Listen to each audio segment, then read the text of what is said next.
Welcome to the Art of European interview. We are in Oxford in the UK to talk Europe, history and geopolitics with Timothy Garton Ash. He is a professor, he's a publicist, he's an author. He is British, but it would be hard to find someone more European than him. Born in 1955 in London, Timothy Garton Ash goes on exchange programs to France and Germany in his youth. He says writer Thomas Mann is to blame for his interest in Germany. He studies history in Oxford, then in the early 80s he goes to West and East Berlin. There he is under surveillance from the Stasi, the East German secret police, as a potential British spy. He later consults his file and confronts former Stasi officers for one of his books. Also in the 80s he travels frequently through the Iron Curtain to Warsaw, Budapest, Prague and Berlin. In Poland he meets central figures of the Solidarność movement like Bronisław Geremek and in Prague activist Václav Havel. After the fall of the wall, Garton Ash closely follows German reunification and also observes and writes about the atrocities of the war in Kosovo in the late 90s. Timothy Garton Ash is a professor at St. Antony's College in Oxford and in Stanford. In his numerous books, essays and articles, he has documented and analyzed European history and has received many awards for his work. Timothy Garton Ash, thank you very much for welcoming us here in Oxford. It's a pleasure. I would like to start where much of the focus in European politics lies recently in Ukraine. In your book Homelands, you describe generations of politicians marked by wars and fundamental changes. You talk about the 39ers, the 89ers. Will there be a post-2022 generation? I hope very much there will be a generation of 22ers, 22er, because we need it, because the Europe that we've built over the last 80 years has been built by these successive generations, and I have absolutely no doubt that the 24th of February 2022, the date of Vladimir Putin's full-scale invasion of Ukraine, will be seen by historians as, in many ways, as important as the 9th of November 1989, the fall of the Berlin Wall, or indeed the 9th of May 1945.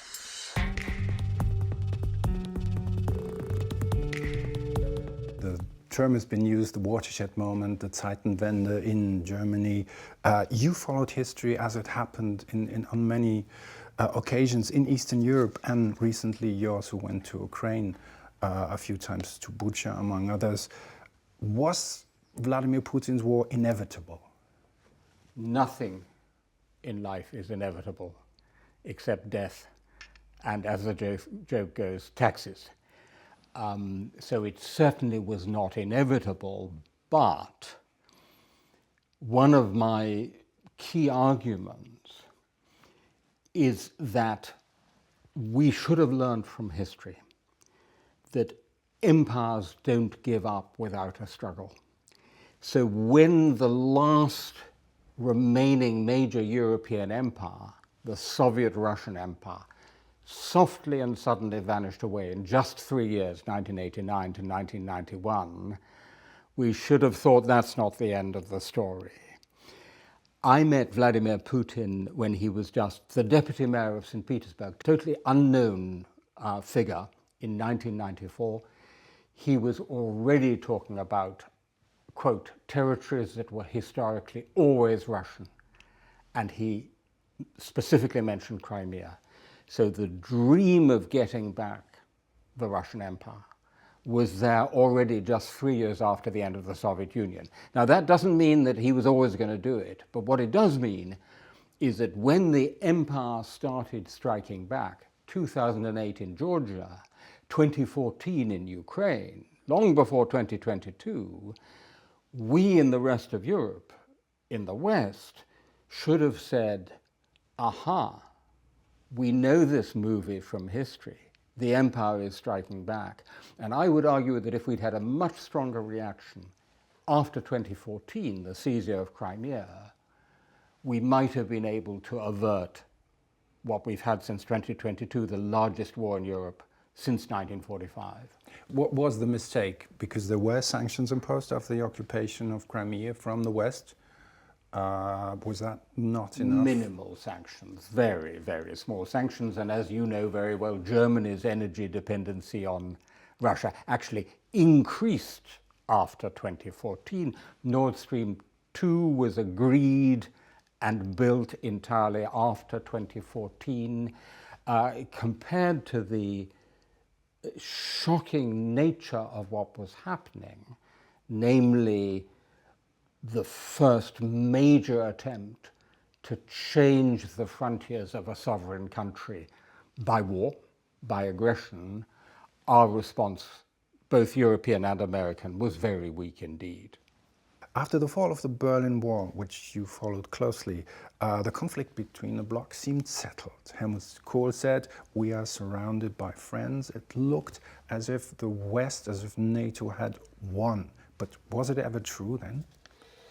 So what ended on the 24th of February 2022 was two great periods of European history simultaneously. The post-war period, the period after 1945, because now we again had war, and what I call the post-wall period, the period since the fall of the Berlin Wall.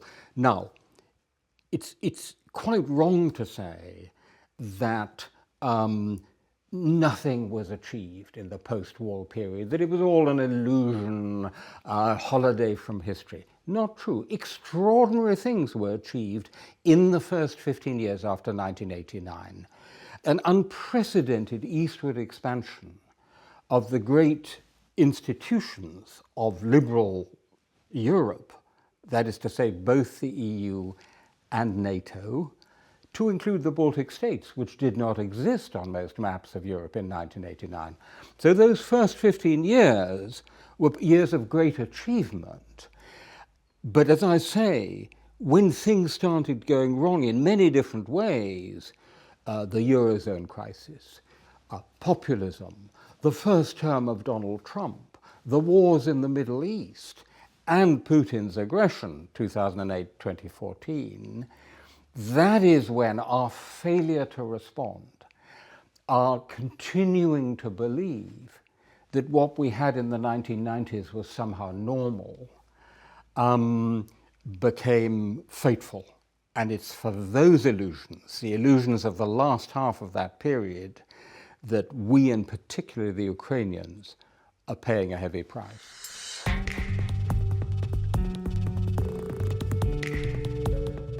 You mentioned Donald Trump, and I think Donald Trump is the second major political challenge in European, if not world politics right now. We're just at 100 days of the second Trump administration, who's retreating from international organizations. I think it's fair to say he despises international multilateral organizations. He has not really personally engaged with EU leaders yet. He prefers national leaders. Can he break up the EU? No, but he is, in my view, the third major challenge in this new period since 2022 to which we Europeans have to find a response. The first is Putin's large-scale aggression. The second is the discovery that we already live in a post-Western world. What do I mean? We discovered that while Russia is waging a neo-colonial war against Ukraine, China, India, Turkey, Brazil, South Africa, all these major non-Western great and middle powers are quite happy going on having very good relations with Russia, and they are now together rich and powerful enough to counterbalance the West. So we threw unprecedented sanctions at Putin's Russia. Putin's economy has grown faster than most of our economies, 4.1% in 2024. Why? Because we're in a post-Western world. Then comes shock number 3, Donald Trump attacking everything Europe has stood for in terms of principles of liberal international order, but also treating the European Union as an enemy. Let's be clear about that. He said the EU was created to screw us, quote unquote. And it's a triple shock. Putin post-Western world, and then the Trump shock. Now, what this means is that the thing we've been used to for nearly 80 years, a thing called the West, as a geopolitical actor, the transatlantic West, no longer exists. And I'm not sure how possible it will be to recreate it. So we're on our own. What does this mean for NATO? So the first challenge is not the institutional one about NATO, it is about saving Ukraine and giving Ukraine a viable sovereign future. Beyond that, if we talk about European defense, we as European countries all have to spend more, including this country, which is of course a European country. You're sitting in a very European city, Oxford. Absolutely. In a European Studies Centre. All European countries have to spend more. The EU has to do more and is doing more for the defense industry, for procurement, for production, for the coordination, because our money is, it's not only that we don't spend enough money, it's we spend it very badly. But still, militarily, what Vladimir Putin is afraid of is NATO. Militarily, he's not afraid of the EU. He's not afraid of France or Germany or Britain. So that what we have to do is to see if we can make a transition from a hegemonic NATO, NATO as an American-led alliance, to a more and more European NATO, together with everything we're doing ourselves in Europe. That's one of the great challenges of this moment.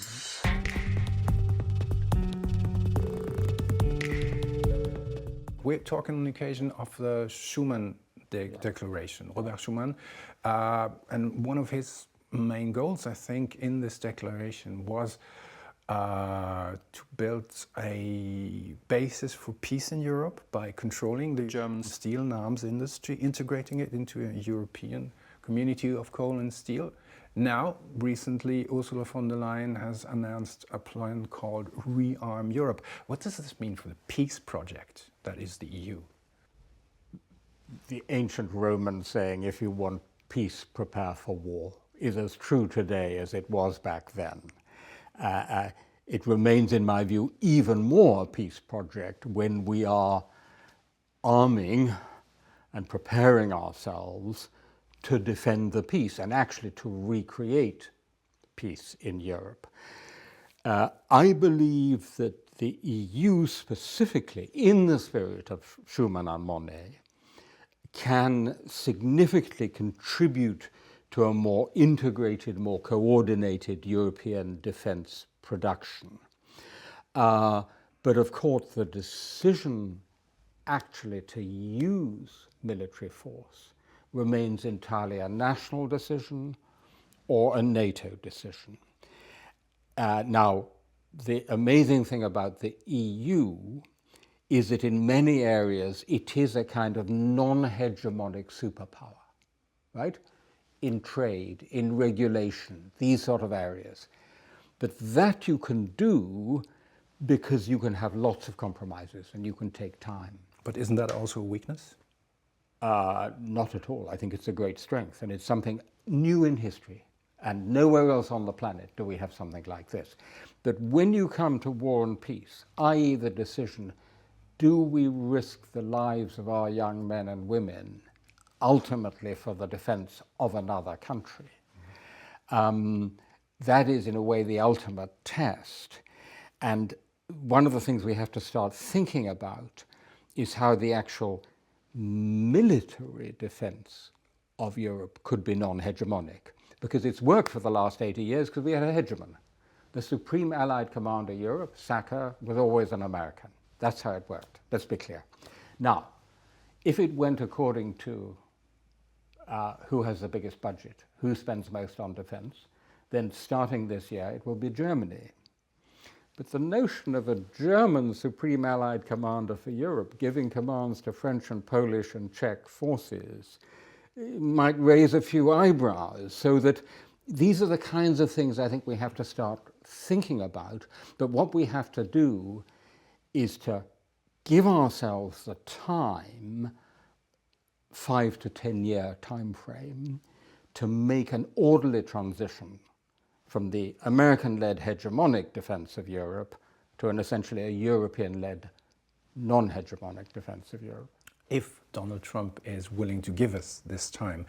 I talked recently to an MEP, Estonian, who is a former commander of the Estonian forces, actually, and he said that obviously the attention of the EU on defense is shifting to the east, because there's a scenario, if Ukraine should fall, then within a couple of years Putin might attack the EU.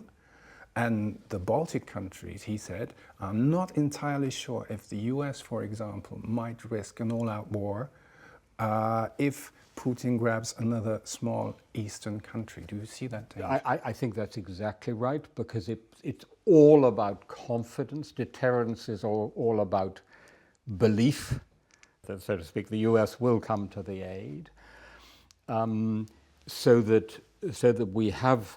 I mean, I think the time frame for Russia to rearm such that it would risk a frontal attack is probably more like 3 to 5 years. So we have a bit more time, but not much more than that. And by the way, it's really important to say, Russia is already waging war against us, but it's hybrid war. Undersea cables are being cut. There are cyber attacks on various East European countries. Mysterious arson events happen.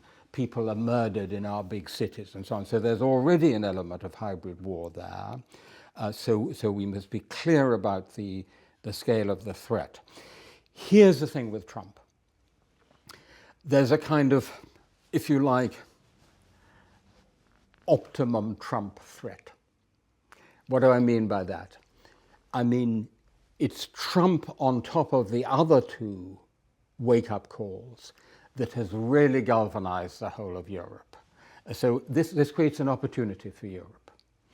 But if he goes too far too fast and says, I'm not going to give the missiles, the air defense missiles to Ukraine, I'm not going to give the satellite intelligence to Ukraine, you can't rely on us to come to the aid of the Baltic states, then that becomes very dangerous for us in Europe, because that super radical Trump, right, that extreme, brutal, I'm giving up on you tomorrow Trump, then brings a major danger of European disintegration, of Sauveur-qui-peut, of every country trying to find its own salvation, rather than of what's happening at the moment, which is not only the whole EU getting together on this subject, but Norway, my own country, Britain, Ukraine, of course, Canada, which we now increasingly think of as a European country. I've always said, I said this as a joke 20 years ago, that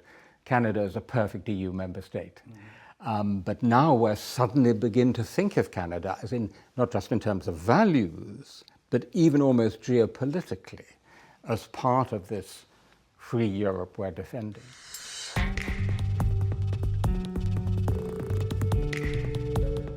And you mentioned Britain under Keir Starmer, a few years into Brexit now.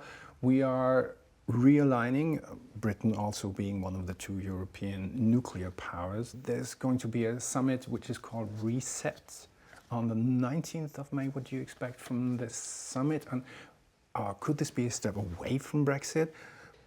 The developments we've been talking about show, if anyone had a doubt, what a massive act of historical folly Brexit was.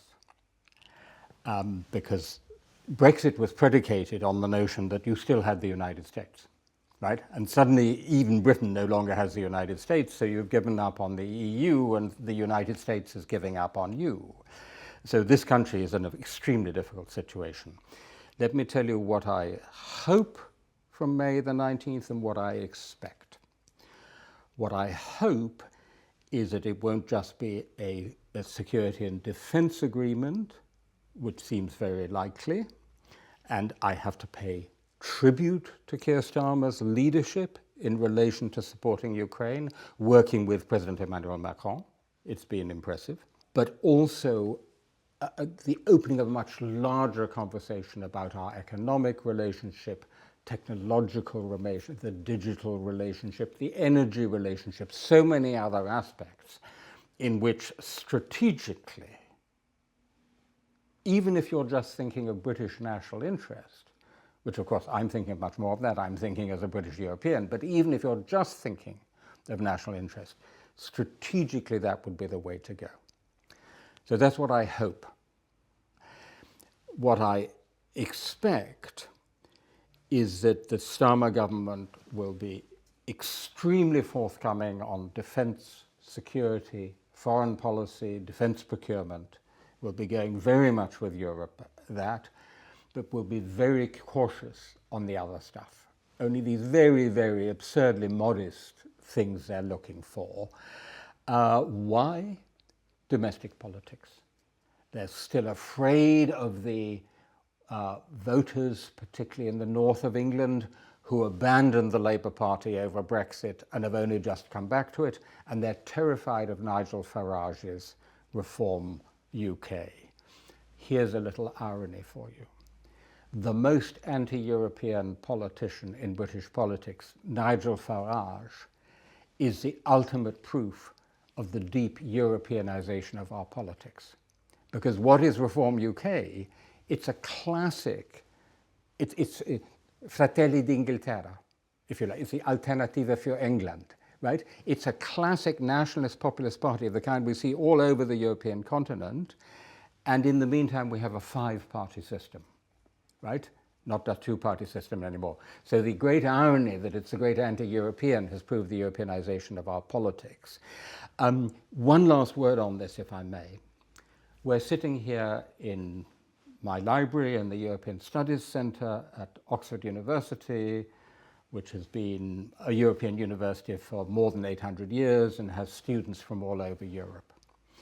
One of the issues on the table is a youth mobility scheme, so that young people from continental Europe and from Britain can get to know each other. And you know what? A year in Oxford or a year in Berlin or Paris or Warsaw changes you for life. And so I hope very much that even if the government is very cautious on this matter, we will get the next generation of Europeans, the 22ers maybe, coming to Oxford and coming from Oxford to the rest of Europe. I think this would be a wonderful thing, and I think it would be very much necessary at a time where you mentioned Reform UK, where the right-wing populist parties are advancing in the European Parliament, in Germany and France, and proving to be inside allies of Donald Trump. Absolutely. I mean, although I'm glad to say that we're beginning to see that Trump is a problem for the Trumpists, that he's an embarrassment, for example, for Prawo i Sprawiedliwość, the Law and Justice Party in Poland, which celebrated his arrival. He's proving rather an embarrassment for Geert Wilders, for example, for Nigel Farage, although Nigel Farage is incapable of being embarrassed, for Giorgia Meloni, obviously. But what I would say, just if we step back historically, because we started historically, I cannot think of a time in contemporary European history where the forces of integration and disintegration in Europe have been so finely balanced. So there are very strong forces for integration. We've made big leaps forward, for example, in response to COVID, Next Generation EU, in response to the full war in Ukraine. But at the same time, the AfD getting a quarter of the vote in Germany, Rassemblement National quite likely to win the next presidential elections in France, whether the candidate is Jordan Bardella or Marine Le Pen or whoever. Wherever you look in Europe, these parties are gaining huge strength.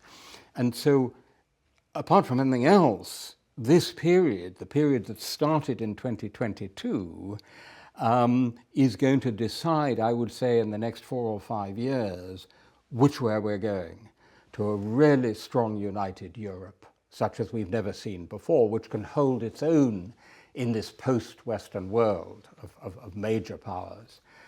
Or one headed, alas, for more disintegration. Timothy Garton Ash, thank you very much for taking the time. It's been a pleasure talking to you. It was a pleasure.